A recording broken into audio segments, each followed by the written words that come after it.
রাস্তায় কুড়িয়ে পাওয়া দুই প্রতিবন্ধী শিশুকে নিয়ে বিপাকে পড়েছে কেরানীগঞ্জ থানা পুলিশ। সরকারের শিশু সুরক্ষা কর্মকর্তাদের কাছে হস্তান্তর করা হলেও প্রতিবন্ধী হওয়ায় তারা ফেরত পাঠিয়েছে। ফলে নিরুপায় পুলিশই তাদের দেখভাল করছে। আরিফুল ইসলামকে সাথে নিয়ে মেহেদী হাসান রিপোর্ট। সিল্কোর সিল্ক অ্যান্ড শাইন, যাতে আছে আর্গান অয়েল ও ওট প্রোটিনের গুডনেস, যা আপনার চুলকে রাখে হেলদি অ্যান্ড শাইনিং। এই মেয়েটির বয়স মাত্র 9 বছর। বুকে আগলে রাখা শিশুটি তার ছোট বোন নাকি পথেই পাওয়া তা কেউ জানে না। কেরানীগঞ্জের সড়কে ঘুমিয়ে কাটতো এই দুই প্রতিবন্ধী শিশুর জীবন। স্থানীয় এক বাসিন্দার নজর এলে খবর যায় থানায়। তারা সমাজসেবার অন্তর্ভুক্ত সোনামণি নিবাসে শিশু দুটিকে রাখতে গেলে তৈরি হয় নতুন সংকট। আমরা চেষ্টা করতেছি, আমরা যারা শিশু সুরক্ষা সমাজকর্মী সমাজসেবা অধিদপ্তরের আমরা 3 জন আছি।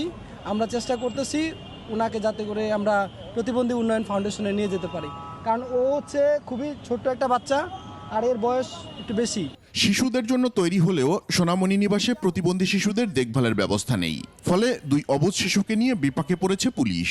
থানা তো এই বাচ্চা রাখার জায়গা না, কথাটা তো অ্যাটলিস্ট আপনি বোঝেন, আপনি তো এগুলো বিষয়ে অনেক ডিলিংস করছেন। এখানে অপরাধী আমরা রাখতে পারি, কথাটা বোঝেন নাই? এই যে শিশু বাচ্চা, এদেরকে রক্ষণাবেক্ষণ করার কি আসলে থানার কোনো আছে কিনা আপনি কি জানেন?